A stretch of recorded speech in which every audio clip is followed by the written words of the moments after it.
things are going to go wrong, I think is the attitude to approach it with. Things are going to go wrong. You are going to be on the wrong side of a trade at some point. Some sort of global event is going to happen.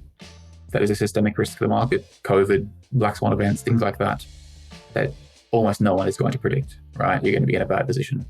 So the key is really to have proper risk management so that if these events happen, you can manage it yourself. You're not super exposed.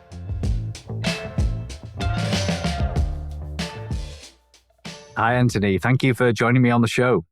All right, Richie, no worries. Thanks for the invitation. I'm very excited. Excellent. Yeah. So I think to begin with, it's been really nice to have a bit of context on like what is algorithmic trading. Can you tell me what it involves? Yeah, so it's very much a mystery to a lot of people. I guess the idea behind algorithmic trading, quantitative finance, all these sort of terms that get thrown around is essentially trading automatically. So trading with computers. So instead of a person executing a trade themselves, like me or you might, it's a computer doing all that. So the computer is going to do all the logic behind that on the back end and execute the trade itself without a human exactly telling it what to do. So it's all programmed. So these strategies are all programmed into the system. Data-driven strategies, all developed by people called quants. Okay, and maybe can you just expand a bit on like which parts of this are done by computers and like where the actual human involvement is? So humans usually design the strategies. So humans, of course, have complete oversight over this sort of stuff. I'm sure we'll talk later about the risks involved in this, but you can imagine letting a computer just go Skynet and trade can be very, very risky. So that's not the case. So humans often design the strategies. They'll do all the analysis behind it. They'll be examining the data. They'll be testing strategies on historical data and all these sorts of things. Whereas the system itself will just execute the trade. So it really depends on the strategy, but the system might pick when to trade or what time to trade. It might pick a profitable time. It might ingest data from another source and infer something from that and infer that it's a great time to trade based on that. So yeah, it's very data-driven. Okay, so it sounds like the humans are involved in maybe the more creative part of things and the oversight, and then the computers do everything else. Very much so. I mean, of course, the computers are programmed. You sort of need software engineers and data engineers and all those sorts of typical roles to build out these models. And these models are very mathematical, very statistical. So maybe creative is the wrong word, but yeah, there is an aspect of creativity in that you need to be understanding financial markets as a human, and you need to be sort of designing strategies around that. Computers, of course, can't do everything. Okay. And can you tell me how this algorithmic trading is different from maybe more traditional or standard trading and investing?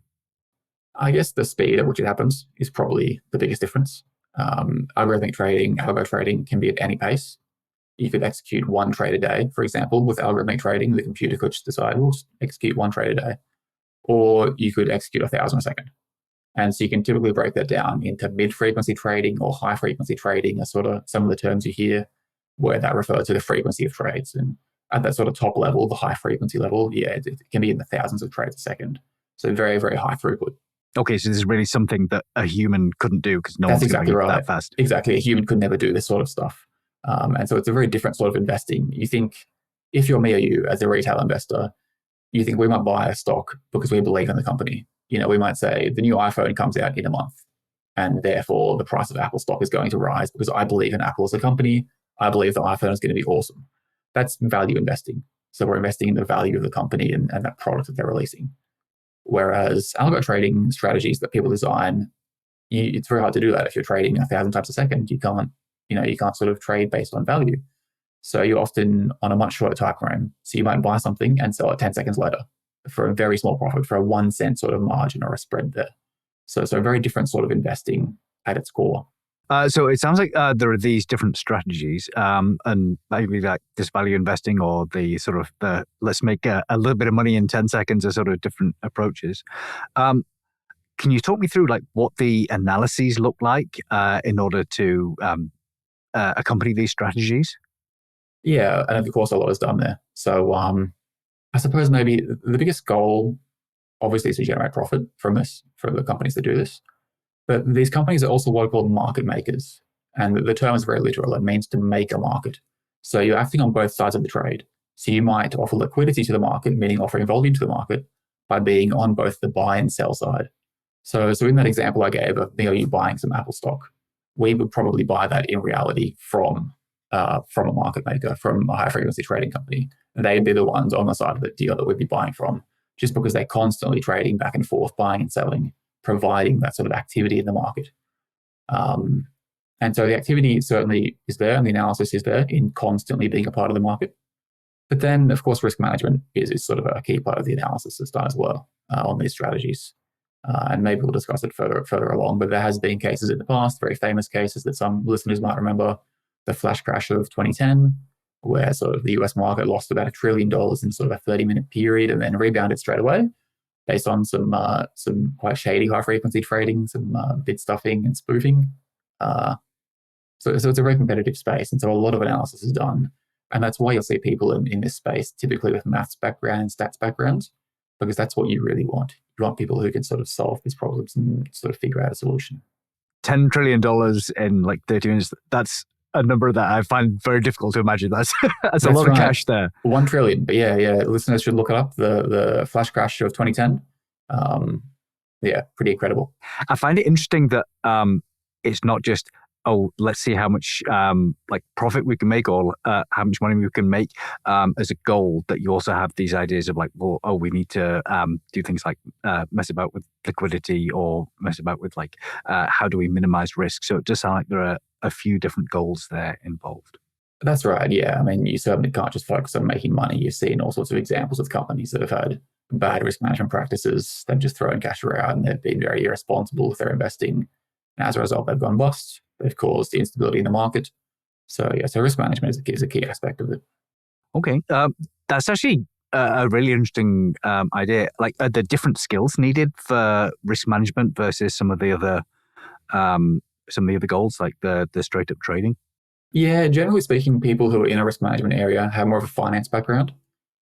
So they might have an undergraduate degree in finance or experience in risk management, whereas people in my role, for example, are mostly software engineers, so with a very technical background in maths, engineering, software engineering. But there is still a lot of work on model building on the risk management side as well. There's a lot of models that are built to sort of model exposure and model risk. So it's a combination. You'll have risk managers and analysts who will look at stuff from a finance point of view, and you'll have software engineers like myself who will build out models that can analyze that data. That's pretty interesting, the idea that you need both that sort of finance background and you need like the software engineering background, and also you need like some kind of math or stat background as well in order to make this work.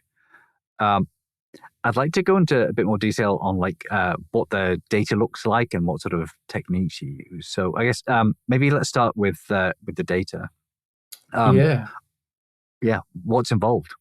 A lot of data. So certainly you can imagine if you're trading 1,000 times a second, as sort of an upper tier example there, that means you need data down to the millisecond, essentially, right? You need constant updated prices from exchanges and other people in the market. You need to know what's going on. You can't be entering a trade blind, not knowing what the price of something is, or what the volume is, or what the market's doing. So you can sort of break it down into two types of data. You've got historical data, which would go back decades, and you'd store that in a database somewhere, in sort of cold storage. And that's often for backtesting strategies. So you'll be running strategies that you might come up with on that previous data to see how it would have performed in the past. And you often hear that sort of financial advice, past performance is no guarantee of future results. And it's of course true, but it's valuable data. You should be testing on as much as you can to get as much success as you can. And then you've also got the real-time data. And that's where maybe some of the engineering challenges really come in, where you've got these data feeds and data pipelines that are feeding in pretty extreme amounts of data from a lot of different data sources as quickly as they can. Okay.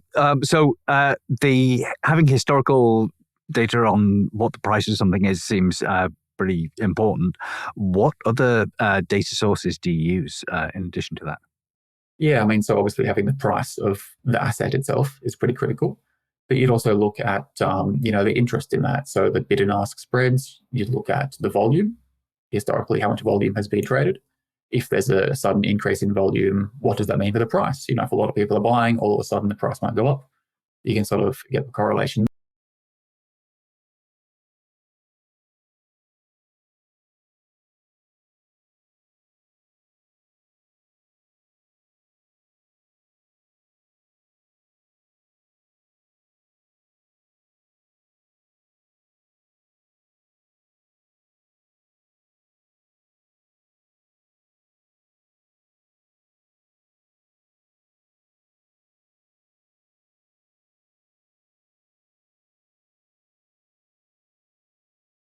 efficiently with the lowest latency possible.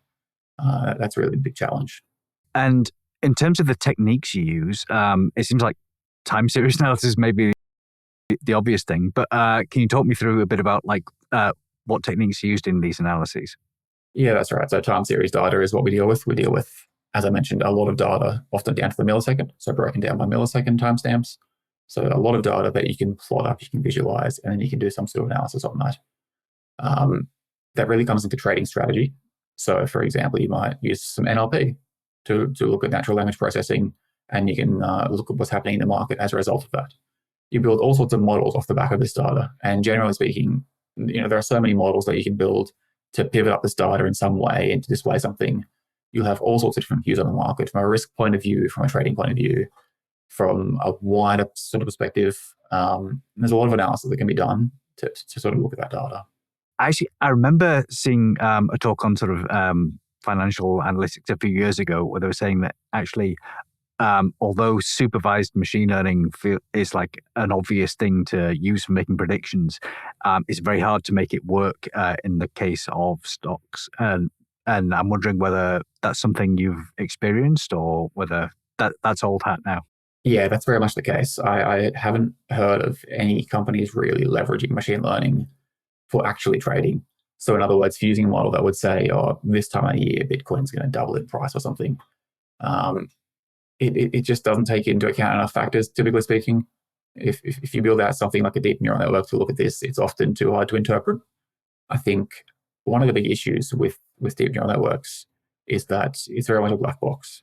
And I think when it comes to articulating strategy, you need to be able to understand what's going on there. And you need to bring it back to the fundamentals, so market fundamentals.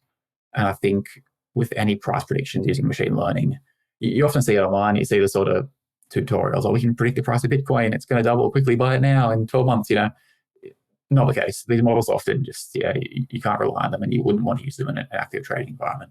So I'd also like to talk a little bit about technology. And I know you've been using Julia as part of your strategy. So can you just talk a bit about what you're using for data analysis? That's right. Yes, I love Julia. I think it's a great language. And I've always seen it as the best of both worlds in that, I really hope there's more adoption of Julia in the next 5 to 10 years because it really hasn't seen much adoption in industry in the past sort of few years, although it is growing. I see it, and the reason I use it is I see it with the simplicity of Python. So relatively simple syntax, pretty easy to understand. It's not complex like C++ or something like that. It still maintains a lot of the concepts like data frames that you see in Python. Plotting packages are quite similar. It's very similar there, but it's significantly faster, right? It's got type declarations, takes advantage of LLVM, it's a just-in-time compiler. It's not, the global interpreter lock isn't a thing in Julia like it is in Python.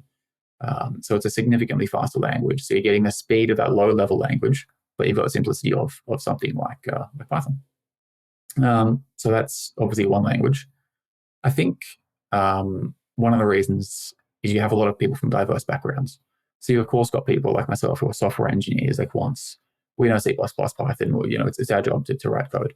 But there are also people in financial institutions who have finance backgrounds, right? They will have done a finance degree. They will have done something like that.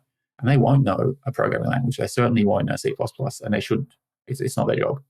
So they need a language that's relatively simple to learn, that they can just plot up some data, visualize some data pretty quickly without taking them days or weeks. And Python, of course, is really the industry standard there. It's simple. The support out there is amazing. Lots of packages. You can kind of do anything quickly. But Julia, I think, is a great alternative. Again, so for those reasons that I mentioned, I think it's great for an analyst who has no software engineering experience to pick up and quickly just work with big data sets. That's pretty interesting. It certainly seems like, Python is the most popular language for data analysis right now. And so the fact that you've got this mix of the two is really interesting. That's right. Yeah. Are there any particular areas or use cases where you feel that Julia has the advantage over Python? It's definitely the speed that I mentioned. Yeah. So working with large data sets, which is, of course, sort of a key part of quant finance and algo trading, the data sets are huge. We're looking at years of data, decades of data, and it could be broken down by millisecond. A huge amount of data. So that's where Julia definitely has a big advantage. I wouldn't say that it's certainly better than Python. I wouldn't want to sort of tell everyone, go use Julia, get rid of Python. Python has its advantages. It really does. The support out there, for example, for Python is a million times what you'll have for Julia.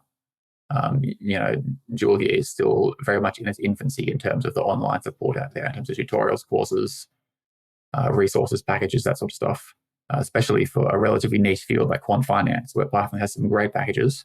Julia doesn't really have that. So Julia has that speed advantage, but it's not the be-all and end-all, and that's why you've seen most companies stick with Python.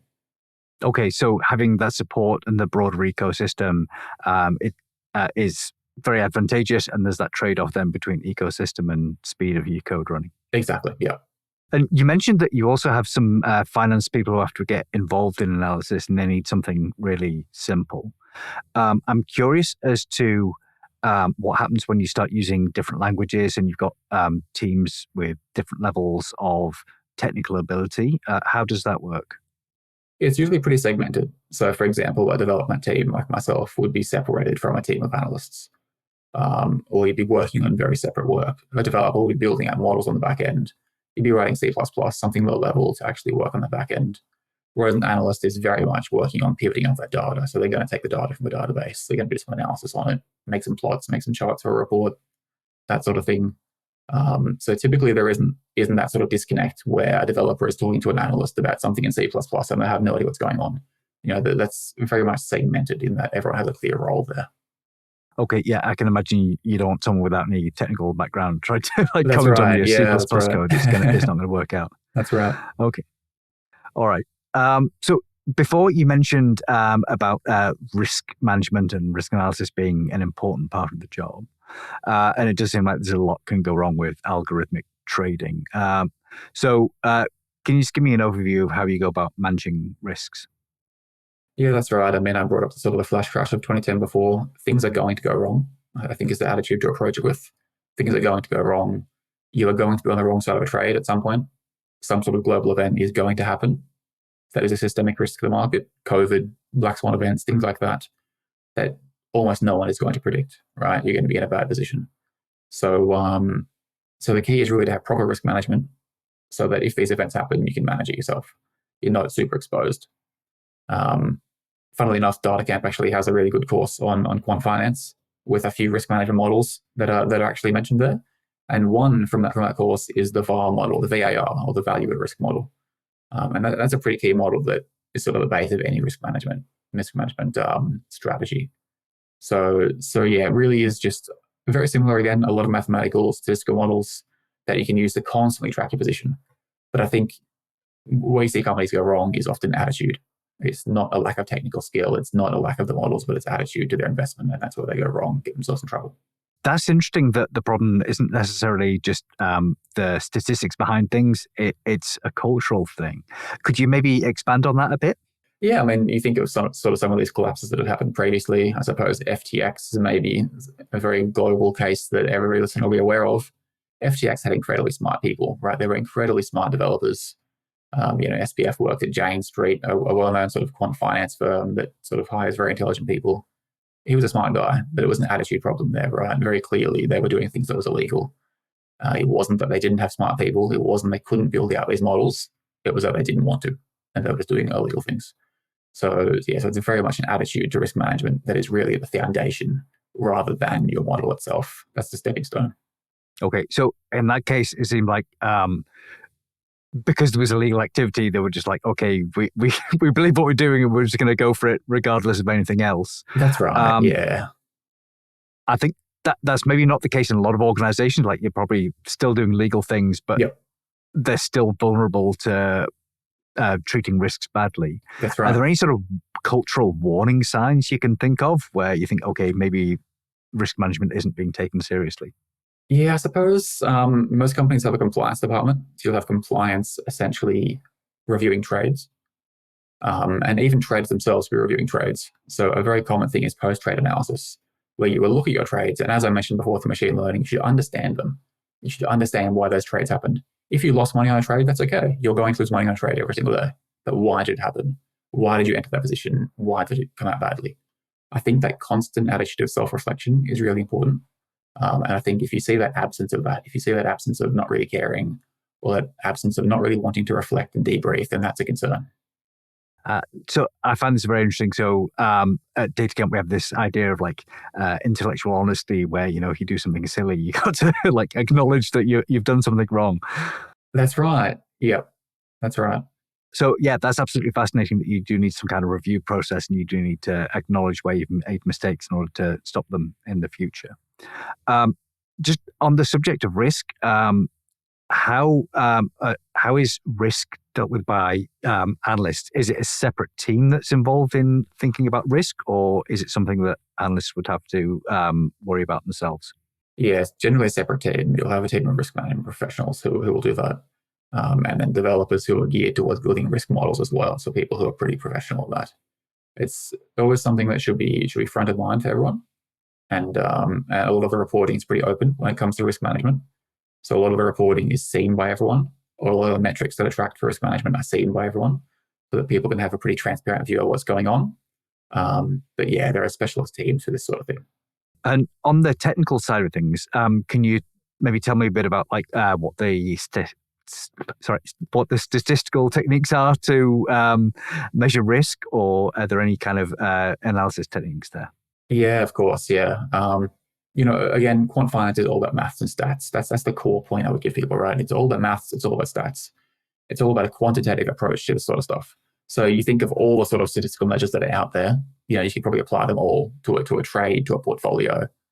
The model I mentioned that was covered in the DataCamp course, the value at risk model of R, will essentially look at a whole portfolio. So rather than looking at one trade that'll happen in a day of a million, it'll look at the entire portfolio, and it'll try to estimate the maximum potential loss on that portfolio over a certain period of time with a certain confidence interval.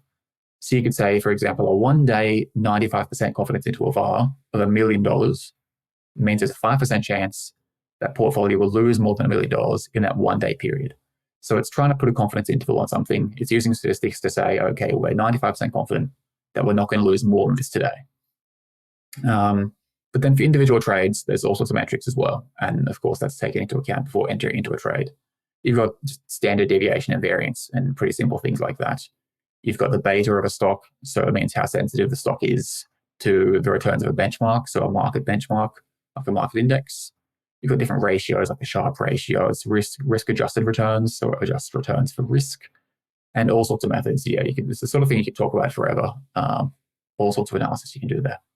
Okay, so it just seemed like there's a pretty comprehensive suite of possible statistics and possible techniques to use. That's right. Yeah, there's never any sort of shortage of that. And I know, like, there's always people who want to know about how to get a job. So I'd like to talk a little bit about how you get into this field of algorithmic trading. So maybe can you talk me through like what are the different data roles that are available? Yeah, definitely. I think the structure is very similar to a normal tech firm. Some of the titles might be a bit different. My title is Quantitative Developer. It really just means software engineer, but different sort of titles. But yeah, very similar to a normal tech firm. So you have data engineers who build out data pipelines, manage the back-end databases, things like that. The data scientists, just like you would at any other tech company, who work on machine learning models and build models and things like that. Data analysts, who are more on the analyst sort of side of things. You'll have developers like myself, quant developers, software engineers, same sort of thing, who are just traditional software engineers. There's a lot of roles. It's really very, very much the same as any sort of standard tech company. Everyone sort of has a pretty diverse skill set. But, even the recruitment process is quite similar to tech companies these days. It's very hard to find a difference there. That's interesting. So you really do have quite a wide range of choices, it seems, of background. So you can come either from a finance background or from that sort of STEM background, or maybe from software development, exactly or even right. from data. Yeah. Okay. Are there any particular qualifications you need to get into the field? Yeah, I think the one thing that sets sort of these sorts of firms, quant trading firms, apart from maybe a traditional bank or an investment bank, is that there is a big focus on those quant methods, of course. So any quantitative degree is advantageous. So a maths degree, engineering degree, a stats degree, physics degree. The vast majority of people I know came from an engineering or maths background, physics background, science backgrounds, things like that. Just because they understand those statistical methods, they understand the maths straight away. The finance can be taught, and it will be taught internally at any quant trading firm. They will teach you the finance. You don't need a finance background. And I think most people that often fall into these roles are people who don't really know it exists. It's quite a niche area. People don't think algorithmic trading, what is this? Not many companies do this. They're not really talked about much, but they will particularly target math students on university campuses because they know math students are really sort of the best problem solvers and they have the best mind for this sort of stuff. And they understand they can teach them the finance. The finance can be taught, but the maths, that's much harder to teach. That is interesting that it's easier to teach finance to a math person than math to a finance person. Very much so, yeah. And from a data point of view, what are the most important data skills that you need in the field? I think it's quite similar to any other sort of data engineering role, data scientist role, whatever you're applying for at other big tech companies. I think the backend infrastructure is going to be the same. You should be understanding relational databases, NoSQL databases. You should be confident in data pipelines. I really think that sort of recruitment process is very, very similar to any other data engineering role. Obviously, being comfortable with big data is important, but I think every company these days is working with huge, huge data sets, whether it's a finance company or not. So I think, that's quite standard on that sort of side of things. Actually, you mentioned things like data pipelines and some of the more sort of back-end roles there. We talked a little bit about the analysis tools you use, so it was Julia and Python. On the back end, like what are the sort of tools are used there? Yeah, so maybe languages first. Python, of course, industry standard these days. Some companies use Julia or whatever, but typically Python is a pretty standard sort of thing for everyone to know. So not even a developer, but if you're coming in as an analyst, learn some Python, learn a bit of Python. Learn how to work with data frames, pivot up some data, make a plot, something like that. Extremely beneficial to have for everyone. Then if you're in a role as a developer, as a software engineer, of course, low-level languages are key. We're talking low latency, we're talking high throughput, lots of data. So C++, quite common. C, Java, some companies take advantage of. Go, languages like that are incredibly fast are pretty common. And then I mentioned KDB as well. KDB is something that some companies leverage as well for the time series database there, and that sort of homogeneous environment. And then on the database side, a bit more standard. Again, KDB is a database, but both relational databases, so Postgres, Oracle is quite common, but then also NoSQL databases as well. So MongoDB and particularly Cassandra, Apache Cassandra is quite commonly seen.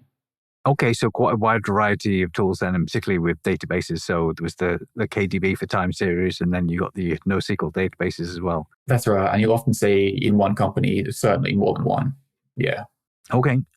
And you said that the companies will typically teach you financial skills, but are there any particular sort of core financial concepts that are useful to know? Yeah, I think just understanding trading is the key thing. So, understanding what are futures, what are options, how do options work? What's a call option? What's a put option? What's the payoff of a call option? Sort of pretty key fundamental concepts are the most important thing. How what is an order book? What is buying and selling? Bids and asks? What's a spread? And I think a lot of that comes down to knowing what the company does. If you apply to one of these companies, you should know what they do. Are they a market maker? Are they doing some high frequency trading? What's the tech stack? That's probably information you can find publicly as well. It's probably public information somewhere. Probably lots of talks on YouTube, on the website, things like that. So I think understanding what the company does and then learning a little bit about that. Do they trade bonds, fixed income securities? Do they trade commodities? What do they trade? And then learning a little bit about that is a way to stand out. Okay, interesting. So a lot of it's really about understanding like what does the jargon mean and what are the core concepts there. That's right. Like any role, there's a lot of jargon that's going to confuse you, but if you can get a head start on that, it's going to be beneficial. And it seems like there's a bit of overlap between what you're doing with algorithmic trading and sort of more general data and technology skills. So how much of what you do is sort of finance specific, and how much of it do you think is sort of transferable or usable in other industries? Yeah, I think very transferable. I mean, I think anyone, if we start at a software engineering background, anyone who works in quant finance could also go work somewhere else, and vice versa. If you know C++, you could go work at any tech company, right? It's a widely adopted language, and very similar for anyone in a data role, data scientist, data engineer. Yes, there are key things you'll need to learn about finance, about financial markets that may not be applicable to a typical tech company or to some other role, but the tech is going to be the same or very similar. You're going to be using SQL. You're going to be dealing with data pipelines. You're going to deal with relational and non-relational databases, NoSQL databases, in-memory databases. All those core concepts are going to be the same wherever you go. So a lot of transferable skill in the tech industry. Maybe for analysts, not as much. If you're someone with a finance background, a finance degree, you probably need to work in finance unless you're sort of making some sort of change. But that's not even necessarily true these days either. All right, super. And do you have any final advice for anyone who's interested in algorithmic trading? I think just learning a bit about it, like I said before, is the key thing. If you're someone who's currently studying, focus on maths and stats. Try getting a good mathematical background, statistical background. Even if you're not doing that as a degree, try to learn a little bit. The core concepts aren't hard. You don't need to be a maths genius. I think there's often an image that you need to be a maths genius to work at these places. You really don't. And I think even thinking about sort of the interview process, the questions often aren't incredibly hard, but they're designed to see how you think. So you're not going to be asked some incredibly complex mathematical problem. The problem is probably actually quite simple, but it will just take time to think through it. And what we want to see is how you solve that problem and how you break down that problem and how you articulate it. It's more important to think things through correctly than it is to even get it right at the end. We want to see your thought process. So focusing on things like that, getting a good background in maths and stats. If you're a finance student, learn some Python. I think it's not a hard language. It's really beneficial wherever you go. Every company these days is using Python somewhere. If you're doing analytical work, you're working with data, Python will help you a lot. So I think a little bit of upskilling there. If you're a maths student, maybe learn some finance. If you're a finance student, maybe learn some maths, learn some sort of software engineering, and that'll really, really help you a lot. I can see how thinking things through before you start is incredibly important with algorithmic trading. Like, you don't want to lose the money after the trade. You want to see it's going to go wrong beforehand. That's very much correct. All right. Fantastic. Okay. Thank you very much for your time, Anthony. Thanks a lot, Richie. Thank you.